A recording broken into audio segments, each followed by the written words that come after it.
নমস্কার বন্ধুরা, SB academic সেন্টারের প্রত্যেকটা ছাত্রছাত্রীকে স্বাগত। আজকে আমি মাধ্যমিকের 2024 সালের ভূগোলের প্রশ্নপত্রগুলো দেখাচ্ছি। তো দেখো, খুবই ইজি হয়েছে। এতটা ইজি প্রশ্ন কোনোদিনও হতে পারে না, সেটাই সবথেকে একটা বড় ব্যাপার।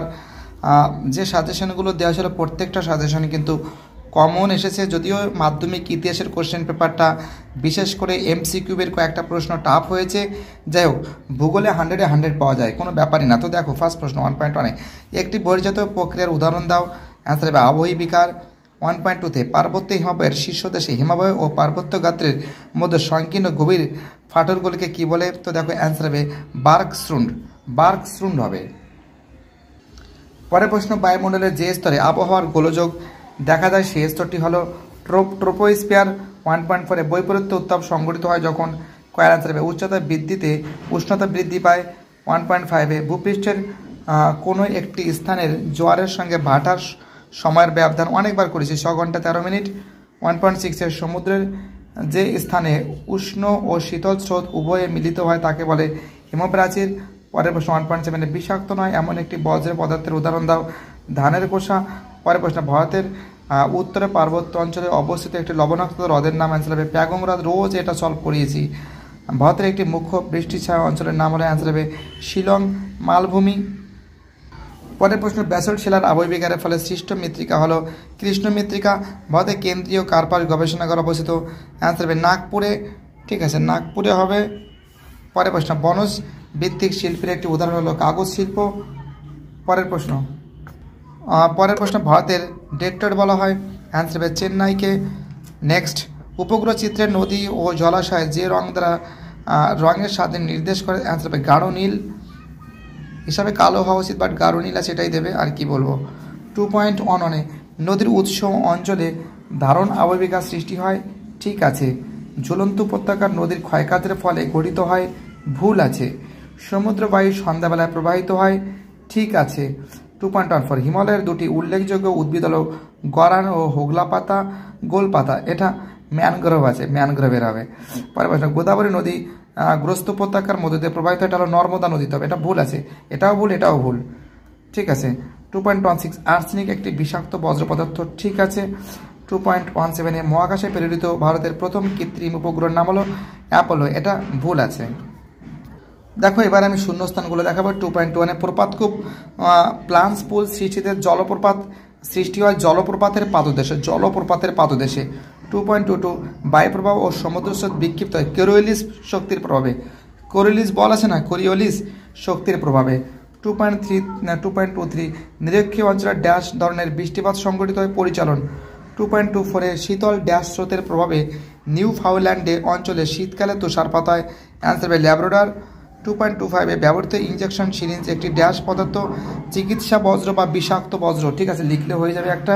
2.26-এর ন্যাপথা ড্যাশ শিল্পের প্রধান কাঁচামাল? পেট্রোরসায়ন শিল্পের প্রধান কাঁচামাল।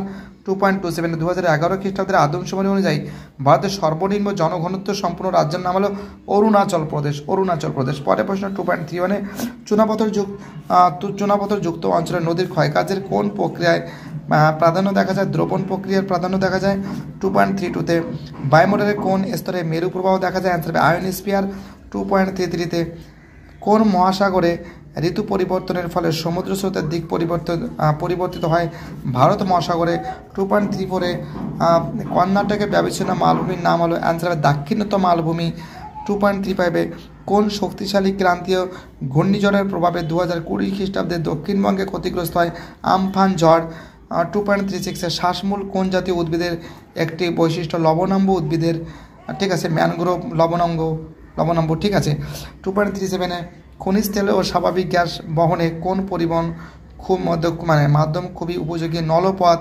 2.38-এ ভূবৈচিত্র্য সূচক মানচিত্রে যে কাল্পনিক রেখার সাহায্যে ভূমির উচ্চতা দেখা যায়? অ্যান্সার হবে সমন্বিত রেখা দেখা যায়, তার নাম সমন্বিত রেখা। এবার দেখো এই প্রশ্নগুলো, বাম দিকের সঙ্গে ডান দিকের কাশ্মীর উপত্যকা হবে জাফরান, লুনি নদী হবে রাজস্থান, রডোডেন্ড্রন হবে আলপীয় উদ্ভিদ, সালেম হবে শঙ্কর ইস্পাত কেন্দ্র। আর এই যে প্রশ্নগুলো আছে এগুলো খুব ইজি, প্রত্যেকটা প্রশ্ন ইজি। অ্যাপোজি কঠিন বজ্রের কয়াল কি, এইটা ঠিক আছে। ভৌমকেন্দ্র নদীর পরে শিকড় আলগা শিল্প দূর সংবেদন, জি স্টেশনের উপগ্রহ, প্রত্যেকটা কোশ্চেন কিন্তু ইজি এসেছে। এবং তার সঙ্গে এই যে প্রশ্নগুলো, গুণবাদ প্রতিগুণবাদ, হিমরেখা উচ্চতা সর্বত্র সব ঋতুতে সমান হয় না কেন, দেখতে পাচ্ছ প্রত্যেকটা প্রশ্ন কিন্তু ইজি হয়েছে, খুব ইজি হয়েছে, প্রত্যেকটা প্রশ্ন কিন্তু কমন এসেছে, অবাক হয়ে যাওয়ার মতন। দেখতেই পারছো এটা কমন দিয়েছি, এটা কমন দিয়েছি, এটা কমন দিয়েছি, প্রত্যেকটা প্রশ্ন কিন্তু কমন এসেছে। এই খুব বলেছিলাম কার্পাস, পরিবহন, মানে কি না এসেছে, মানে আসেনি সেটা বলো, কি না আসেনি, সব এসেছে একদম 100% কমন। কোনো প্রশ্ন কঠিন হয়নি, একদম ইজি প্রশ্ন। এত ইজি প্রশ্ন মনে হয় মাধ্যমিকে 2024 সালে এই প্রথম আমার দেখে তো মনে হচ্ছে।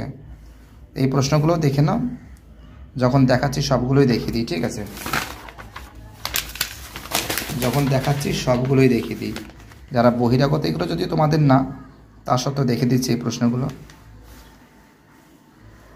যদি পরবর্তীকালে কারো কাজে লাগে সেই জন্য দিচ্ছি। অসংখ্য ধন্যবাদ সবাইকে ভিডিওটি দেখার জন্য।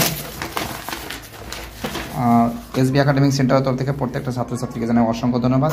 সুস্থ থাকো, ভালো থাকো, চ্যানেলের সঙ্গে যুক্ত থাকো, এটাই আমার একান্ত অনুরোধ তোমাদের কাছে।